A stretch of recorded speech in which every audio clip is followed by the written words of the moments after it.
If you're a late-night snacker, listen up. Buffalo Wild Wings created a menu of late-night food and drinks starting at $4, 10 till close, full of tasty apps and ice-cold beer to wash it all down. Limited time at participating locations. Offers, days, and times may vary. Drink responsibly. Void or prohibited. Tax and fees extra. If your company needs to spring into efficient hiring, then check out Indeed. Their powerful hiring platform makes it easy to attract, interview, and hire candidates. Visit Indeed.com/credit and get $75 towards your first sponsored job. Terms and conditions apply. This is the KBLA Sports Minute with Ray Richardson. Memphis guard Dillon Brooks was given another example of how LeBron James does not play like an old man. At age 38, LeBron played 45 minutes last night and finished with 22 points, a career-high 20 rebounds, 7 assists, and 2 block shots. He also made a dazzling layup in the final second of regulation to send the game into overtime. Not bad for a player who was supposed to be old. The Lakers closed out Memphis by 6 in OT to take a 3-1 lead in the best-of-7 series. Game 5 is Wednesday in Memphis. LeBron is the first Laker to put up 20 points and 20 rebounds in a playoff game since Shaq in 2004. At age 38, LeBron is also the oldest player in NBA history to have a 20-20 game in the regular season or playoffs. No debates, no speculation, just the info you need. That's your KBLA Sports Minute. I'm Ray Richardson. More news, opinions, and conversation when we come forward on KBLA Talk 1580. You ready? Excuse me. Now that I have your attention, may I ask you this question? Why do you believe police brutality continues to exist in this country? Do you believe it to be a systemic problem, or should we judge police misconduct on a case-by-case basis? And what's your opinion on the best course of action to solve the problem? Well, you have come to the right place. You're listening to LA's all-new progressive talk radio station. Of the people, by the people, for the people. Hey, I sure appreciate that. It's KBLA Talk 1580. And we got you covered round the clock. Racism, we got you. Progressive politics, we got you. Health and wellness education, we have you covered. We're going to have to put it back in the hands of the people. A black-owned and operated, evidence-based alternative radio station for progressive, open-minded people like you and me. Yeah, that's what I'm talking about. Welcome home, LA. We're all in this together. Let's get it on. It's KBLA Talk 1580, broadcasting from the heart of LA's Leimert Park. We've got a lot to talk about. We are going to have to fight. We're going to have to struggle. We're going to have to struggle relentlessly to bring about some peace.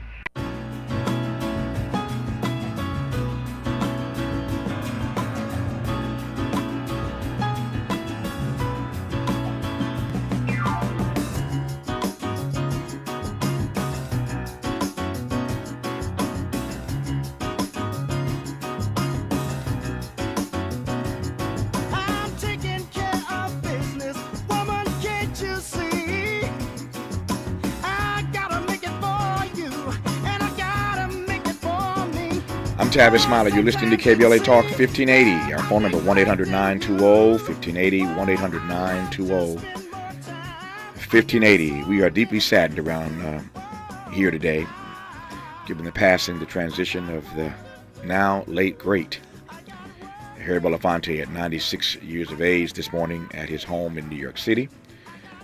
But we got work to do, and as Mr. B would certainly understand, the show must go on. Again, tomorrow on this program, in our third hour, an entire hour, in tribute to Mr. B with all kinds of audio clips and other reflections, and we'll have guests calling in, I am certain, tomorrow in our third hour to celebrate the life and legacy of, on the B side, we will celebrate April as Black Women's History Month. We've already been celebrating that. I should say we'll continue celebrating April as Black Women's History Month, a conversation with the founding president of the D.C. chapter of the National Coalition of 100 Black Women, Eris Scales, on the backside of this hour. We commence this hour, though, with this: the difference between your job security and your career security. What is, for that matter, career security, and how do you cultivate it? We unpack that right now with career strategy specialist Phoebe Gavin. Phoebe, good to have you on the program. How are you today? I'm doing great. So glad to be here. Thanks for having me. It's a great delight to have you on. Thank you for this time that we have to unpack this distinction between job security and career security, and again, what we can do to better cultivate it. Let me just jump right in, watching my time between now and the bottom of the hour. What is the distinct difference as you see it between job security and career security? So job security, often people are thinking about it in terms of what is happening with the company. Does the company need this job? Am I doing this job well enough for it to stick around? Is this the job, the kind of job that sticks around? And career security is about you and what you do to invest in yourself and to set yourself up for success to have a more resilient career. Because if things happen at the company, they will get rid of your job, even if you're really good at it. But if you have a very resilient career, then you're going to have the savings, the network, and the skill to be able to bounce back regardless of what an individual company does.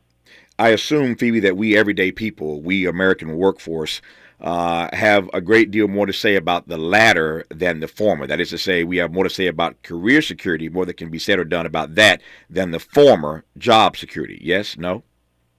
Absolutely. Job security is something that we think about a lot because we are conditioned to think about it. We are conditioned to think that if we are loyal to our companies and we work hard for our companies and we do right for our companies, that they will do the same for us.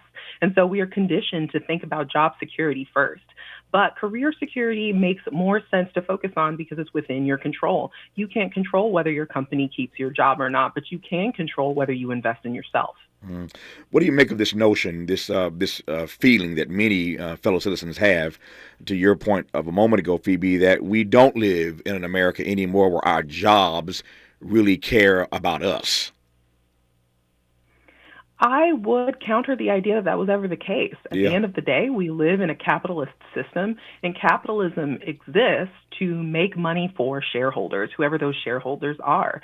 And if we go back through history, we have had labor movements over and over and over again to combat the idea that these companies exploit our labor to make as much money as possible. And we've made a great deal of progress, and there's a great more progress to be done. But part of the progress is within ourselves and starting to think differently about how we build a career. I'm thinking now, speaking of building careers and the fact that that employers don't seem so much to care about us these days, and to your point, maybe never did. We had a conversation on this program last week about the millennial generation, and talking to an expert that pointed out that these millennials in their lifetime are expected to have somewhere between 15 and 24 jobs, as I recall. They will have somewhere between 15 and 24 jobs in their career. It didn't used to be that way. I suspect it is in part that way because we have to look out for ourselves, because we know, as Michael Jackson once said, they don't really care about us. That's right. And a part of the reason why millennials like myself are more willing to move from employer to employer is because we are starting to reject the idea that we should be loyal to our employers and that we should be grateful for our jobs and that we should do the best that we can for our company.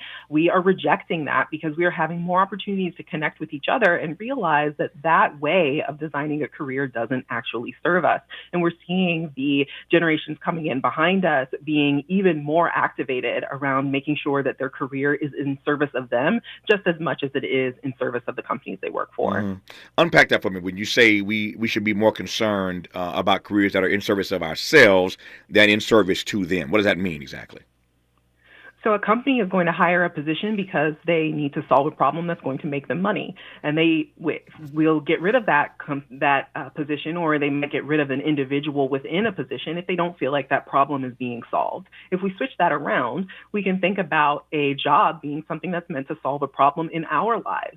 It's supposed to certainly pay us, but maybe it helps us move to a different place, or it helps us access childcare better or access healthcare better. Maybe it helps us have better work-life balance. Those are problems that we want to solve in our own lives. And if we're choosing jobs based on whether it solves problems in our own lives versus whether we can solve problems for our companies, we're going to build careers that are more in service of us. Now, certainly the company still needs to believe that the position is solving problems that help them save money or help them make money. That is the exchange. We give our labor in exchange for money, but we also need to be getting more out of work than just money, because often we're not even getting enough of that. Point well taken. And as we said in the Black church, amen to that.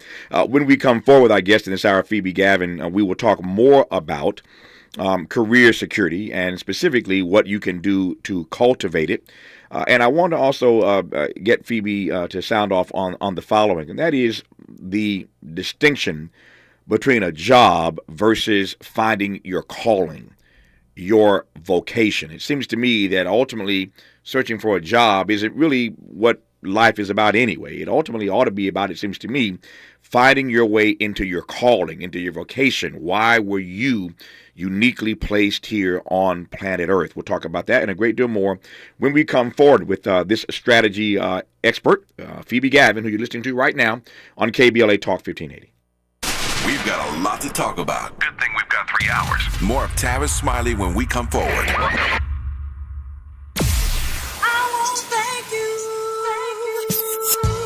KBLA Talk 1580 would like to thank all of the businesses that tune in to KBLA at work. We celebrate you, your calls to the station, and your overall support. To show our appreciation, we would like to treat your office to a lunch for 10, brought to you by the Original Taco Pete's. Open the KBLA Talk 1580 app or log on to KBLA1580.com to submit your office to be selected for our Office of the Week. We know you're just like our staff, putting in many hard, smart working hours per week. We just want to say thank you, and we appreciate you. You and your staff deserve lunch on us. Enter your office to win lunch for 10 and be highlighted on KBLA Talk 1580 as our Office of the Week. Open the KBLA app or log on to KBLA 1580 to enter your office today to become the KBLA Talk 1580 Office of the Week, sponsored by the Original Taco Pete's, a black-owned restaurant. Become the KBLA Talk 1580 Office of the Week. This has been a KBLA Talk 1580 community call to action. I know it's gonna happen without you.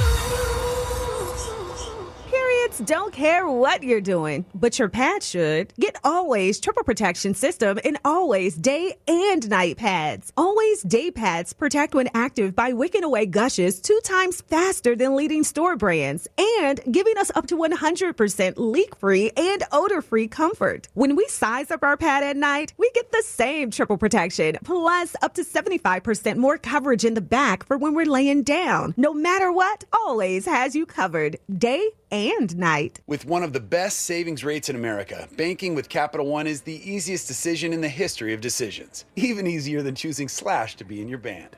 Next up for lead guitar. You're in. Cool. Yep, even easier than that. And with no fees or minimums on checking and savings accounts, is it even a decision?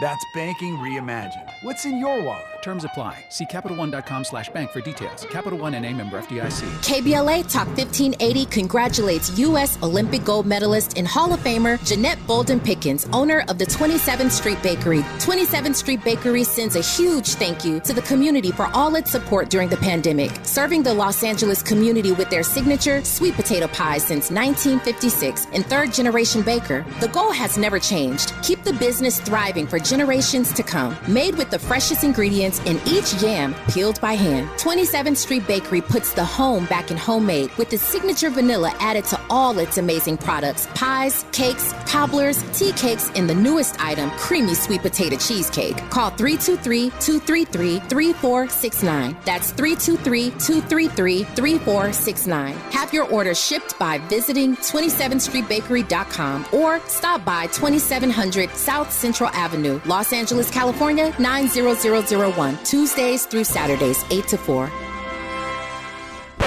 Let's unpack a little bit more with Tavis Smiley. The conversation continues right now. Indeed, it does with Phoebe Gavin, who's our guest in this hour. She is a career coach, speaker, trainer, specializing in career strategy, negotiation, and empathetic leadership. She's the founder of her own consulting company called Better with Phoebe, where she provides career coaching and consultation. Recently featured in the Netflix documentary Take Your Pills, Xanax. I am pleased to have Phoebe Gavin on this program. Phoebe, I said a moment ago that I wanted to get your take, as I will now, on this notion that I advanced of what life is ultimately really about anyway when it comes to our careers in the workforce. And it seems to me that ultimately, while we're talking in this hour about the distinct difference between job security and career security, that ultimately we're not trying to find a job. I mean, we all start out having a job working somewhere, as kids, as young people. We start working somewhere, but ultimately, your life's journey, it seems to me, should be about finding your vocation, finding your calling. What say you? I hope it's okay for me to challenge you, Tavis. Please. Because I disagree. Okay, give it to me. I think that when we conflate the idea of a job or a career and a calling and a vocation, we give power to the companies that say you should come in early and stay in late because this is your calling, because this is your vocation. Mm-hmm. I think we've sort of almost fetishized the idea that your job should be your passion, that your job should be your vocation or calling. It's okay for your job to be just a job, especially if your job facilitates you pursuing your calling or your vocation outside of work. Sometimes that is the best place for that work outside of work. And it's important for us to give ourselves the option of having a job just be a job when that job makes space for our calling to be outside of our 9 to 5. So put simply, you don't see it as either or, but both and. Definitely both. And this is a very important part of my professional journey as well, to start thinking about my job being a way for me to make space for giving back to my community in a meaningful way. And when I was in a job where I thought it was aligned with my calling, but it was taking all of my time, it was taking all of my emotional energy, I realized I was completely disconnected from my community because I was giving all of that emotion and all of that energy to my job. And when I switched to a job that was just a job, all of a sudden I had all this space for my community and for my family and for my friends. And then I felt connected to my vocation. I'm laughing inwardly because I've never in my 30-plus year career had anybody so politely ask me if they can disagree with me. So this will go down as a part of my broadcast history, that somebody actually politely asked me, could they disagree with me on this program? You are always free to do so. I say all the time, at our best, this program, and I include myself in this, is about challenging folk to re-examine the assumptions they hold. At our best, we are trying to get folk to expand their inventory of ideas and see the world through a different prism. That said, I am fortunate that I'm one of those persons whose job is his calling, whose job is his vocation. But I take your point, and I'll let you have that. As my friend says, I'll let you have that one. I'll let you have that one. So there you go. You were teeing up something a moment ago that I want to come straight away to right now. Again, watching my time. I saw a piece that you authored once about the hard lessons you learned the first time you were actually laid off, and I went back to my own career, thinking about the way I felt the first time I was laid off, or put another way, pink slipped, or put another way, fired, downsized. Pick your word. Either way, you got pushed out. Unpack what happened to you the first time. What you took away from it. Yeah, well, the thing that I took away is that there is no unemployment insurance like preparation. I was completely unprepared to be laid off the first time it happened to me, which was back in 2015. And I did not have savings. I hadn't done anything to keep my skills up to date, to make sure that I was present in my network. I really hadn't done any of those things. And I got incredibly lucky that a friend of a friend knew a hiring manager who was interested in someone like me. And if that hadn't happened, that very, very lucky break, I don't know how long I would have been unemployed. I was unemployed for 3 months before I started interviewing for that position, and I had racked up a bunch of credit card debt. I was terrified, and I promised myself I would never let that happen to me again, and that I would be very strategic and thoughtful and intentional about making small investments regularly that would make me more and more resilient in my career. And that definitely paid off for me earlier this year, because we've had this rash of layoffs through all of these companies and industries that you would think would be very safe places to work. And I ended up laid off from one of those companies as well. We had a great conversation on this program yesterday, Phoebe, hour 2, as I recall. A brilliant psychologist, Dr. Kamani, as I recall. Is that right, Jay? Yeah. Her name is Dr. Kamani. We had her on yesterday for a full hour. If you missed that conversation, let me encourage you, as I always do, to go check out the podcast of an amazing, I got so many messages yesterday about this conversation. You never know what's going to resonate with people. But April, as I mentioned earlier, is Black Women's History Month. And we had a conversation with Dr. Kamani yesterday. Again, check out the podcast of that 1-hour conversation yesterday, where we talked about the ways in which Black women are still stereotyped in the workplace as angry, as combative, as difficult to work with, as confrontational. A full-hour conversation about what Black women do when they find themselves in those sort of toxic work environments, and they're being pushed back or being put upon in a variety of ways, and sometimes when they're being bullied by other black women. Well, it was just a rich dialogue yesterday in hour 2 with Dr. Kamani about, again, the stereotypes that persist in this country about black women in the workplace. Here I come now, a day later, in this dialogue with Phoebe Gavin, and I want to ask Phoebe now what she says, not just to black women, but to people writ large, all of us listening right now, when we are in a particular place, because we're talking again in this hour about job security versus career security. What's your advice to folk who may be in an environment right now, a workplace environment, where they are feeling all kinds of anxiety, Phoebe? Anxiety is a really difficult emotion, but it's also a natural emotion for us to experience when we feel under threat.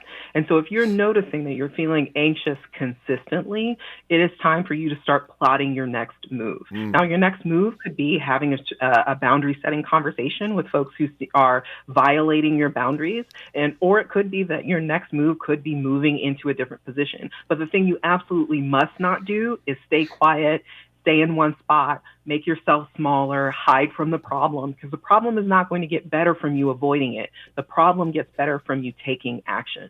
Yeah. How have you dealt with, in your career, because I've had my own struggles with this, but I shouldn't say struggles, but I've certainly wrestled with it, and that is this notion of taking personally the fact that you were, in fact, fired, taking personally the fact that you were laid off. How have you navigated that in your career, Phoebe? I think it's important to distinguish between being fired due to a perception of performance versus being laid off because the company has decided to downsize. If the company has decided to downsize, there is nothing for you to look inward about. It is all about looking forward.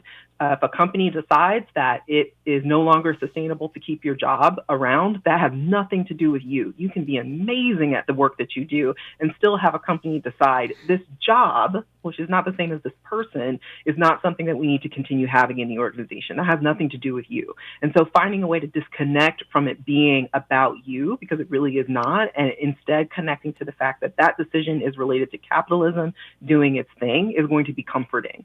However, if you're fired because of a perception of performance, it's worthwhile to do a little bit of introspection and ask, is there anything that I can or should do differently in my next role so that I don't end up in this situation again? It's possible that the answer to that question could be no, but if the answer is yes, you want to take the moment to ask that question so that you can invest in yourself so you don't end up in that situation again. It's very easy for us to fall into the trap of pointing the finger outward automatically from a place of defensiveness. But if from a place of strength, we can look inside ourselves and ask, is there anything that I can do differently? Whether the answer is yes or no, we will be better for have asked. When it comes then to cultivating career security versus this notion of job security, which really doesn't exist anymore in this in this country, or in any country for that matter, all around the globe, employers are putting upon employees in ways they never have, and the rich get richer and the poor get poor. We know that narrative all too well. But we're talking again about the distinction between job security and career security. When it comes to the latter, to your earlier formulation, which I love, looking inward versus looking forward, what does one do when one is trying to, again, cultivate career security? Are you starting out by looking inward, or are you looking forward?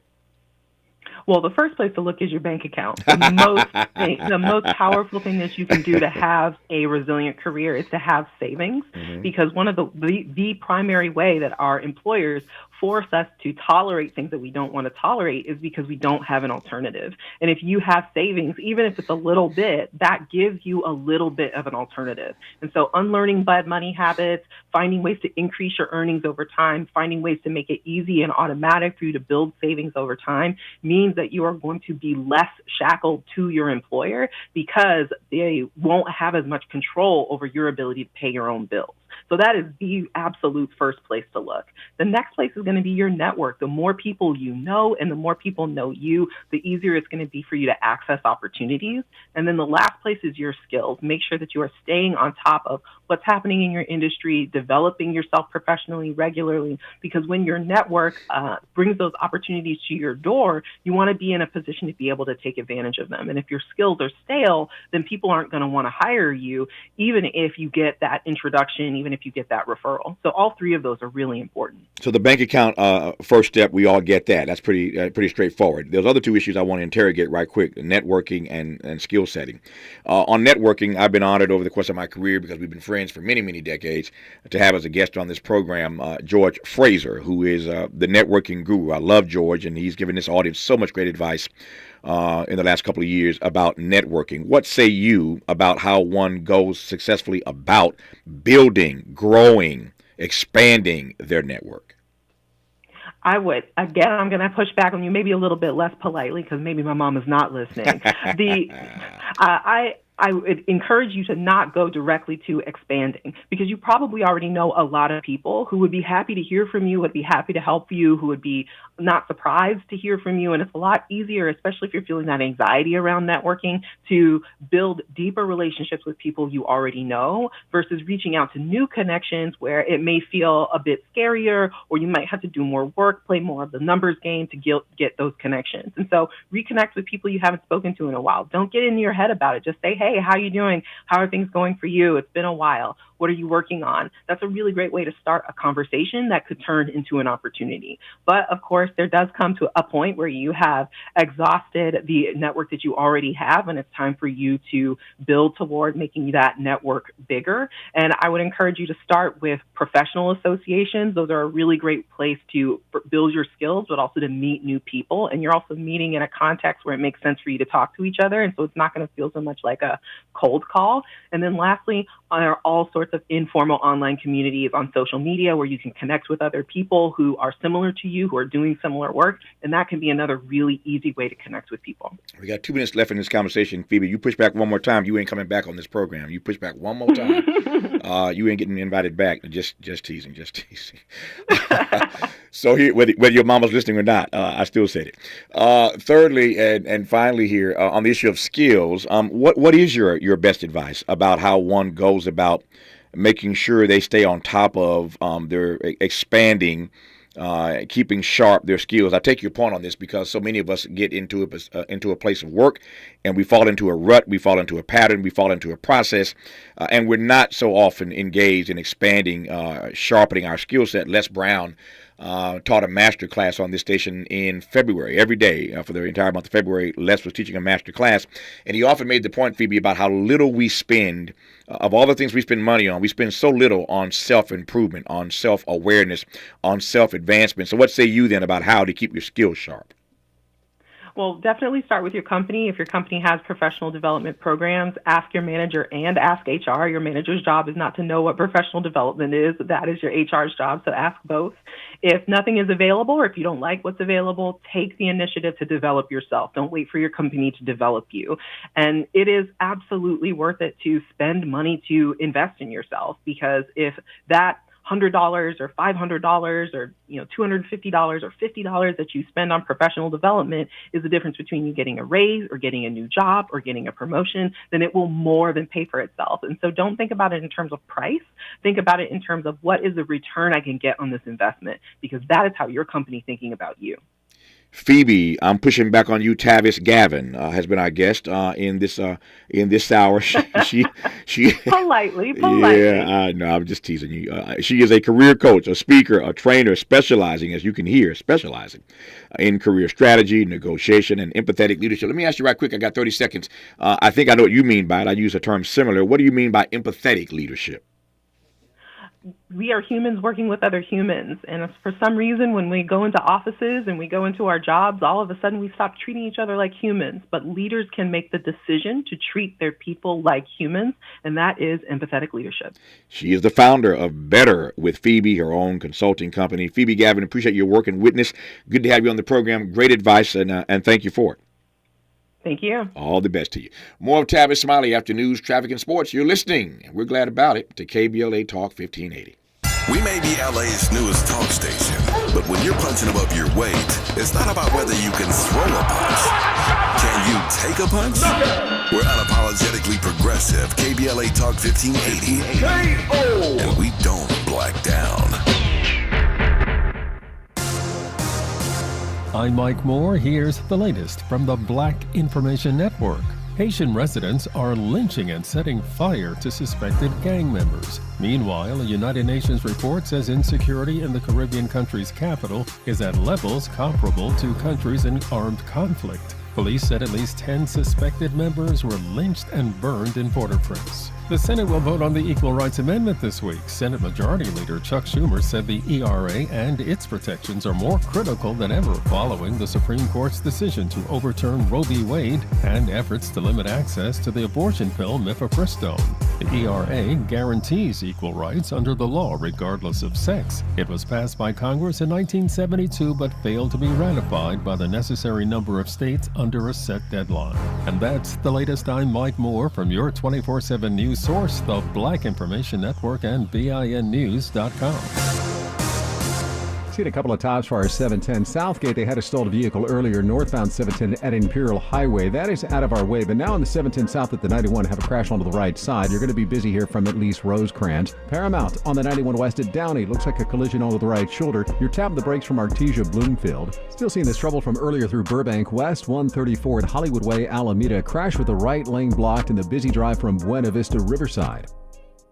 If your company needs to spring into efficient hiring, then check out Indeed. Their powerful hiring platform makes it easy to attract, interview, and hire candidates. Visit Indeed.com/credit and get $75 towards your first sponsored job. Terms and conditions apply. If you're a late night snacker, listen up. Buffalo Wild Wings created a menu of late night food and drinks starting at $4, 10 till close, full of tasty apps and ice cold beer to wash it all down. Limited time at participating locations. Offers, days, and times may vary. Drink responsibly. Void where prohibited. Tax and fees extra. This is the KBLA Sports Minute with Ray Richardson. Memphis guard Dylan Brooks was given another example of how LeBron James does not play like an old man.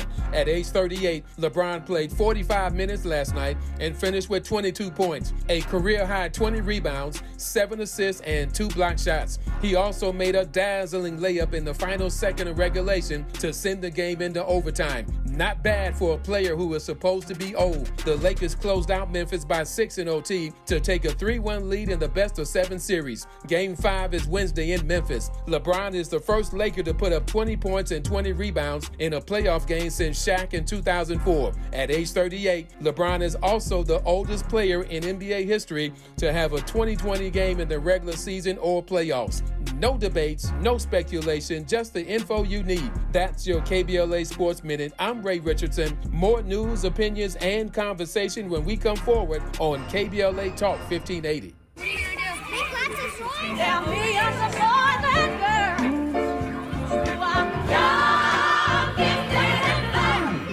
I'm young, gifted, and black. At KBLA Talk 1580, we do more than just talk. Hey there, I'm Jared Hill, president of the National Association of Black Journalists of Los Angeles, and I just want to say thank you for the benevolent $10,000 donation and scholarships for the next generation of black journalists. And I'm Haywood Galbraith, photojournalist and founder of the Minority Photojournalism Institute. Thanks, KBLA, for your generous $10,000 scholarship gift to help us train the next generation of black photojournalists. Congratulations to all the students who will benefit from the scholarship dollars raised at our Black History Month luncheon, honoring black legends in LA media. When we come forward at KBLA Talk 1580, we're bringing everybody with us. Everybody with us. Everybody with us. Everybody with us. Everybody with us. KBLA Talk 1580. We've got a whole lot to talk about. Hi, Maisha Cairo here, KBLA, live at Chase Bank on Crenshaw and Vernon for the In This Together tour with female business owners, a day of empowerment, community panels, and best of all, tips on building business from marketing to capital. Today I spoke with Tatiana, a community manager for JP Morgan Chase. Thank you so much. Yes, my name is Tatiana Roberts. I am a community manager for JP Morgan Chase. I have to honestly say that this has been the most fulfilling position that I've ever had, where I get to give back to the community because I saw my mom's struggles.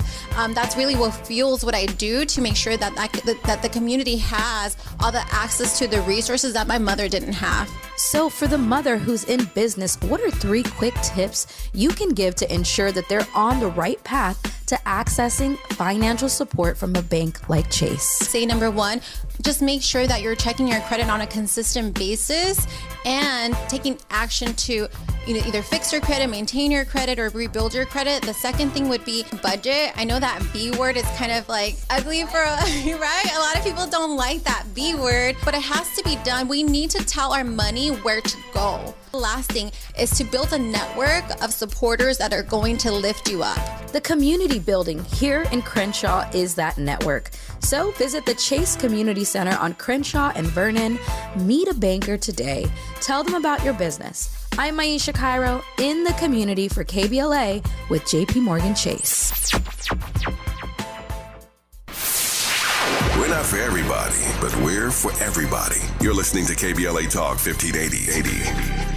I'm Tavis Smiley. You are listening to KBLA Talk 1580, and we are delighted about that. Our phone number, 1-800-920-1580. In this half hour, it turns out that April is not only Black Women's History Month, but it's also Financial Literacy Month and Celebrate Diversity Month. A whole lot going on in April. Did you know all that? I did not even know that all of that was happening in the month of April. It's a busy month. Eris Scales, a Black woman, is an executive at the National Association of Real Estate Investment Trust, and she's founding president of the D.C. chapter of the National Coalition of 100 Black Women. Pleased to have her for a conversation now about the impact and importance of Black women holding positions in predominantly important positions such as herself, holding these positions in predominantly white industries, and what that ultimately does for our democracy. Eris Scales, good to have you on the program. How are you today? I am fantastic. How are you? I'm well. If I complained, I'd be an ingrate. It's a tough day around here. We are saddened by the loss of our dear friend and brother, Harry Belafonte. And so we spent the first hour of today's program in tribute to him. And by the way, if you missed that first hour, we will do an entire hour tomorrow in the third and final hour of our program. That's the 11 a.m. hour Pacific time, 2 o'clock on the East Coast, 1 o'clock Central. Tomorrow in our third and final hour, a tribute for the full hour to Harry Belafonte, who was a dear friend and brother of mine, who I interviewed many, many times over the course of my career in his life. And so tomorrow, a lot of audio clips and great memories, and some guests, I'm sure, calling in tomorrow in our final hour to celebrate the life and legacy of Harry Belafonte. So other than that, Eris Scales, which was a bit shocking to wake up to this morning, I am doing well. As I said, if I complained, I'd be an ingrate. But I'm glad to have you on. Let me hasten to get to what I want to talk to you about in the time that we have between now and the top of the hour here. For those who are not familiar with the work of the National Coalition of 100 Black Women, Inc., tell me about the organization and the work that they set out to do every day. Oh, absolutely. So the first and foremost, thank you so much for having this opportunity to join and to talk about the work of NCBWDC, but also about the great work we're doing at NAREIT. The National Association of 100 Black Women is really, frontline, grassroots, volunteer-based organization of dynamic women who are looking to amplify and advocate in the areas of education, economic empowerment, and health on behalf of Black women. Mm-hmm. And why, in a moment such as this, is the ongoing nature of that work so important as you see it? I think with, if we step back, many of these organizations, right, were formed at a time when there were so many things that were happening politically, socially, economically. And even though we're decades, and in some cases centuries later, we still see some of those same problems persisting, right? Mm-hmm. So having organizations that are led by, formed by, supported by women who know the impact and who know the opportunities that Black women can bring to our economy and our country is powerful. We have so much work still to do. Yeah. And that's why it's critical that we keep chipping away every single day. And we do that by advocacy. We do that by investing money back into our community. And we do that by mentoring and working as a collective across the country. Yep. And there are, to your point, so many industries in which there is a lack of diversity and representation, specifically when it comes to the role that Black women can play, and for that matter, other underrepresented groups. And you're in one of those industries where Black women are frankly underrepresented, the real estate industry. Tell me more about that, since that's what you do every day. Every single day. And let me tell you, I love it, Tavis. I love it. I wake up excited, and I wake up full of optimism in terms of what we can accomplish. There is no question that the commercial real estate industry is dominated by white men. But specifically within the niche of that commercial real estate industry that I work, which are REITs, which stands for Real Estate Investment Trust. and most people don't even realize that a REIT even exists. And one of the things that I love to really amplify when it comes to REITs is that this is really an opportunity, we say, for Americans to own the country, right? This is a way that we can invest into the real estate industry, and it's a way that we can create generational wealth.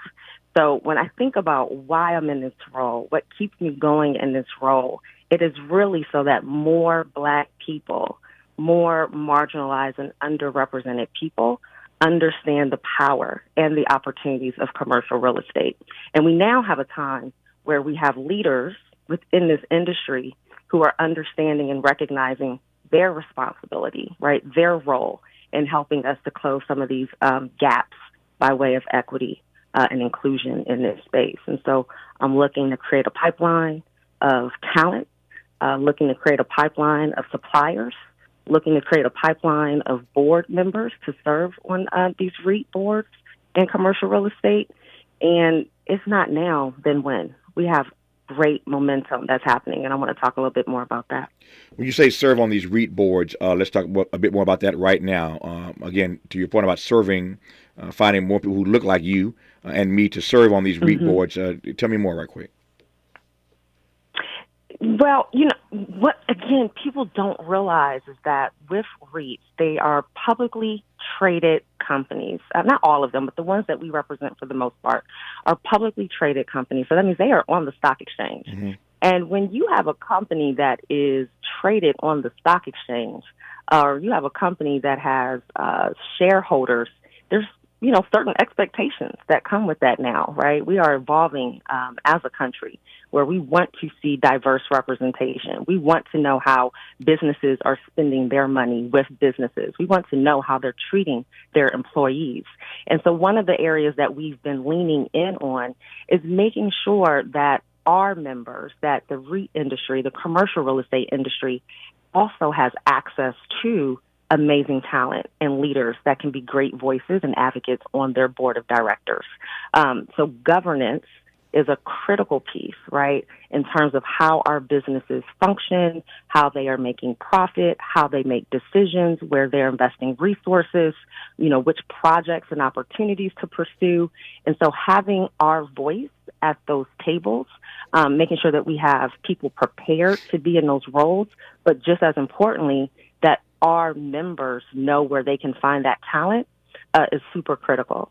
Someone told me once before, actually it was one of the national presidents of the National Coalition of 100 Black Women, a past president, Michelle Emery, that if we aren't at the table, then we're on the menu. And so I want to make sure that we are at the table. And I feel honored, honestly, being in this role because I am at the table. I do have an opportunity to be of influence and to be a voice of reason. Again, April is Black Women's History Month, and throughout the month we're talking to a variety of Black women doing all kinds of great work in a variety of fields and human endeavors. And in this hour, we're talking to Eris Scales, who, as you can tell, is in the real estate industry and one of the founding president, in fact, of the National Coalition of 100 Black Women, the D.C. chapter. Let me just back up for a second here.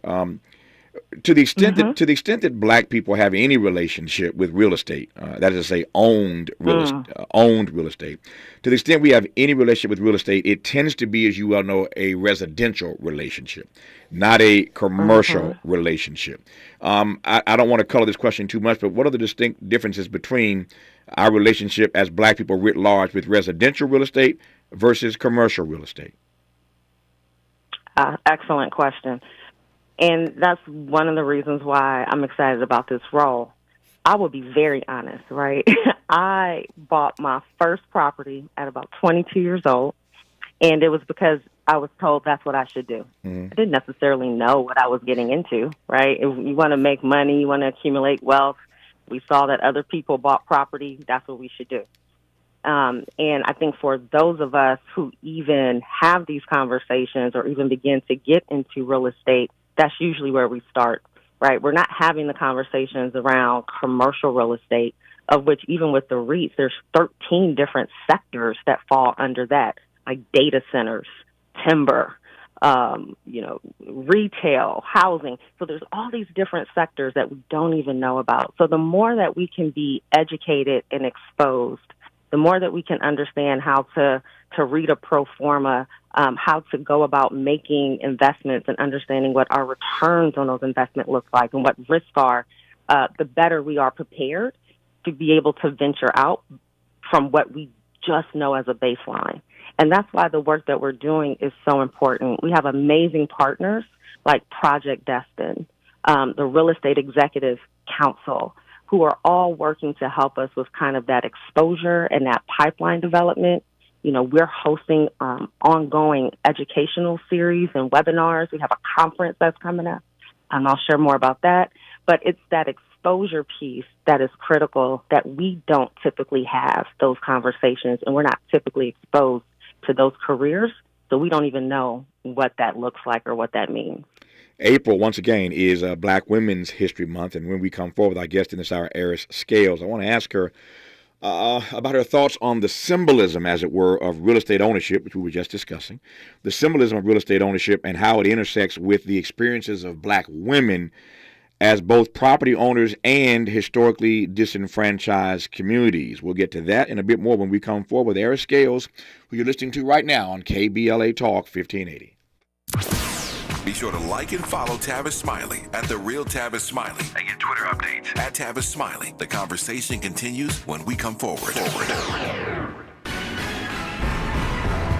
15 million California Medi-Cal enrollees to have eligibility status reviewed starting this month. Maisha Cairo here with your K-Black Minute News, brought to you by Lendistry, story courtesy of CaliforniaBlackMedia.org. Pay attention to your Medi-Cal notices in the mail. As of April 2023, California has 14 months to review the eligibility of 15 million Medi-Cal enrollees after suspending this process throughout the COVID-19 pandemic. An estimated 2 to 3 million Californians may leave the program during this unwinding period. It is critical that enrollees watch out for notifications from local Medi-Cal offices. If you receive a yellow envelope, that means contact information or pertinent information to keep your coverage is missing. Thanks to our new sponsor, Lendistry. Lendistry is a national Black-led small business lender that is headquartered in Los Angeles. Lendistry helps small business owners access the affordable capital needed to grow. Visit Lendistry, LENDISTRY.com/KBLA today.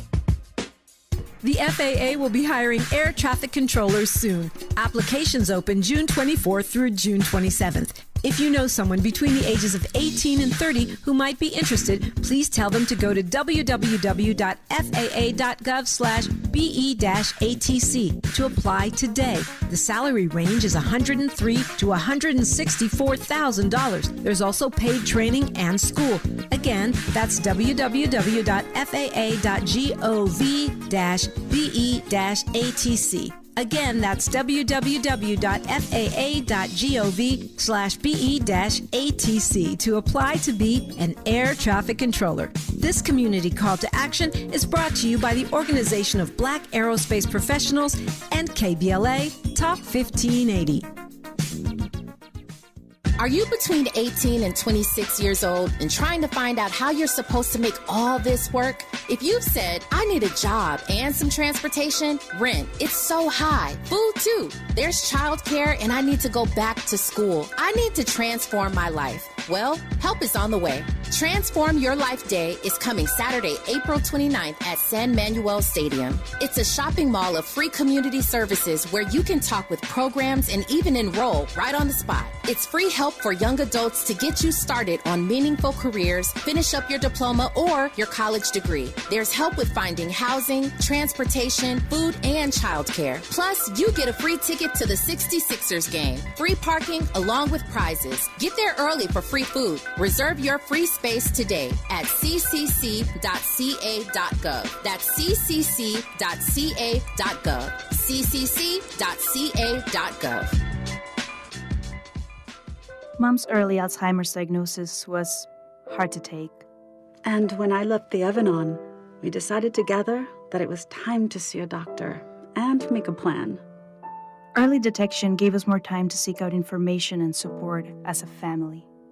If you or your family are noticing changes, it could be Alzheimer's.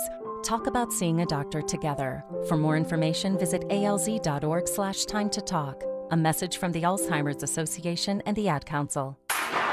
This is KBLA Talk 1580, where everybody is somebody and nobody is a stranger. You belong here.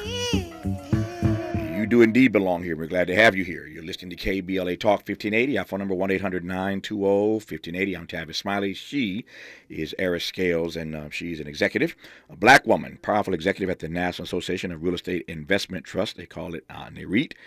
She's also one of the founders of the National Coalition of 100 Black Women, Inc. in D.C., and we're honored to have her on in this hour as we celebrate April as Black Women's History Month, and we're talking to a variety of black women. We do all the time, but in this month especially, we're talking to a variety of black women in various fields of human endeavor, and we're delighted to have Eris Scales with us in this hour. Right quick, Eris, I'm watching my time here.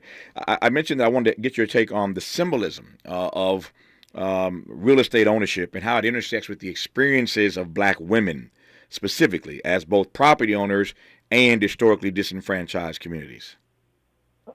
Yeah, absolutely.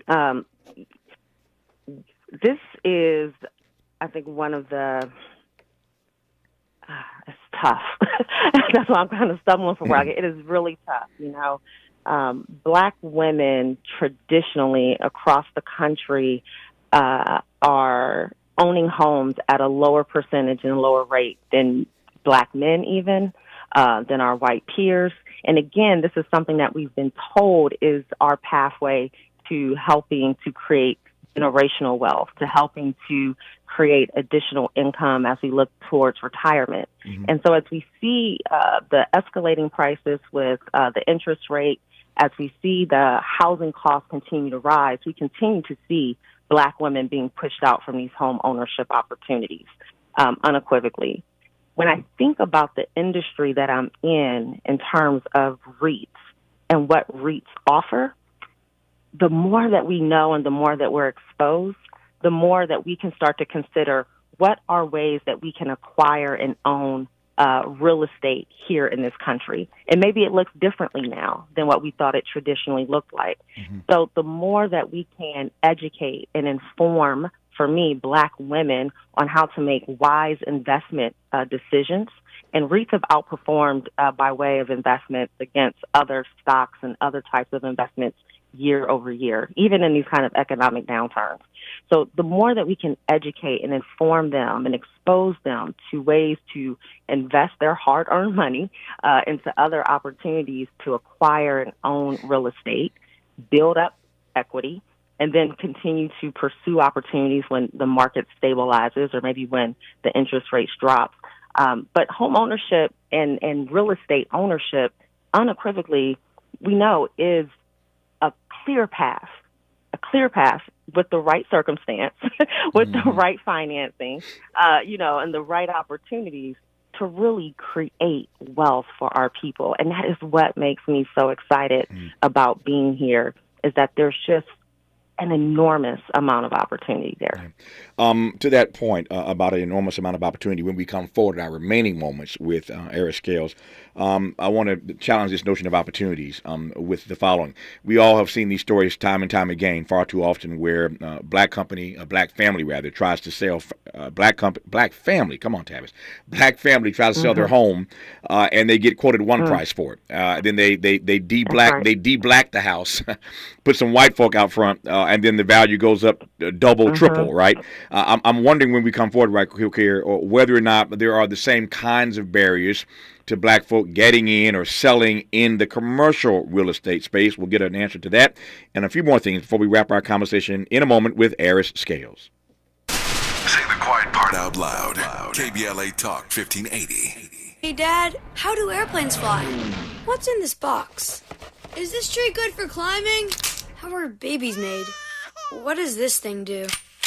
Kids are curious about everything, including guns. Talking to them about gun safety in your home is a good first step, but you can do more. Always keep your guns locked, unloaded, and stored separately from ammunition. Safe gun storage saves lives. Learn how to make your home safer at endfamilyfire.org. That's endfamilyfire.org. Brought to you by End Family Fire, Brady, and the Ad Council. The possibility of lung cancer can be pretty scary, especially if you're one of approximately 8 million current or former smokers at high risk. That's why SaveByTheScan.org wants you to know that now there's a breakthrough low-dose CT scan that can detect lung cancer early, and it only takes 60 seconds. You stopped smoking. Now start screening. For an easy quiz to see if you're eligible, visit SaveByTheScan.org. It could save your life. SaveByTheScan.org is brought to you by the American Lung Association's Lung Force Initiative and the Ad Council. Moments like hearing my cat purr good morning mean a lot to me. But after being diagnosed with metastatic breast cancer, or MBC, which is breast cancer that is spread to other parts of the body, they mean even more. I take Ibrance, palbociclib. Ibrance 125 milligram tablets with an aromatase inhibitor is for adults with HR-positive, HER2-negative MBC as the first hormonal-based therapy. Ask your doctor about Ibrance and visit Ibrance.com. Ibrance may cause low white blood cell counts that may lead to serious infections. Ibrance may cause severe inflammation of the lungs. Both of these can lead to death. Tell your doctor right away if you have new or worsening symptoms, including trouble breathing, shortness of breath, cough, or chest pain. Before taking Ibrance, tell your doctor if you have fever, chills, or other signs of infection, liver or kidney problems, are or plan to become pregnant, or are breastfeeding. Common side effects include low red blood cell and low platelet counts, infections, tiredness, nausea, sore mouth, abnormalities in liver blood tests, diarrhea, hair thinning or loss, vomiting, rash, and loss of appetite. Conversations that matter. You're listening to Tavis Smiley on KBLA Talk 1580. You're listening to Eric Scales on KBLA Talk 1580. We've got 3 minutes left in this hour, 3 tight minutes here. Eric, I mentioned a moment ago that we all know the stories all too well of black folk who run into difficulties trying to buy or sell, frankly, in the real estate environment, specifically residential. Your expertise is in commercial. Are there the same kinds of barriers on the commercial side? There's barriers that exist across the board, and we recognize that. And what I will say with regards to our industry, it's broad. And so primarily who we represent and who we work with aren't necessarily the ones dictating or setting some of those barriers that we run into, but it doesn't mean that they don't exist.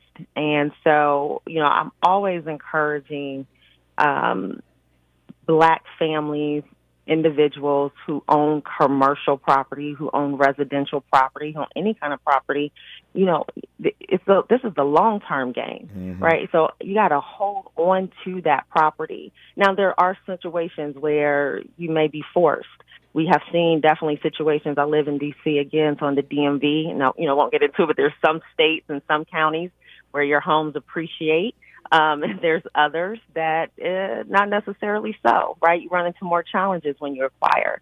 And so these are the things that are important to educate yourself on, to be able to have conversations with, to do your research around when we're making decisions, right? Is it the right time to sell? Is it the right time to continue to hold?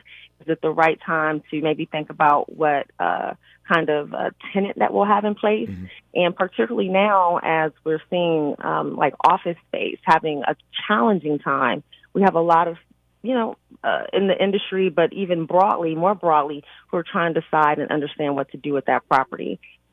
Yep. It's a wave, right? It's a wave. So how do you No, I get it. I get it. I got 30 seconds left. What advice quickly would you offer to Black women in particular who are thinking about careers in commercial real estate? Thinking about careers in commercial real estate, get educated and get informed. One way to get educated and informed and to increase your network, attend our upcoming REITworks conference. It's going to be in Las Vegas, Nevada, June 27th through the 29th, specifically the 28th through the 29th. I want to make sure that more women are aware of what the types of job opportunities are, what investors are expecting, what our CEOs are thinking about in this space. You got to know the market. You got to know the clientele that you're looking to serve, and you got to understand what investors are expecting and stakeholders. Eric Scales is the Senior Vice President of Social Responsibility and Global Initiatives at the National Association of Real Estate Investment Trust, better known as NAREIT, and she is the founding president of the D.C. chapter of the National Coalition of 100 Black Women, Inc. Eris, thank you for your work and for coming on the program. Good to talk to you. I appreciate your time. Thank you so much. It's my great honor. Hour 3 of Tavis Smiley, after news, traffic, and sports on KBLA Talk 1580. KBLA 1580 Santa Monica. I'm Mike Moore. Here's the latest from the Black Information Network.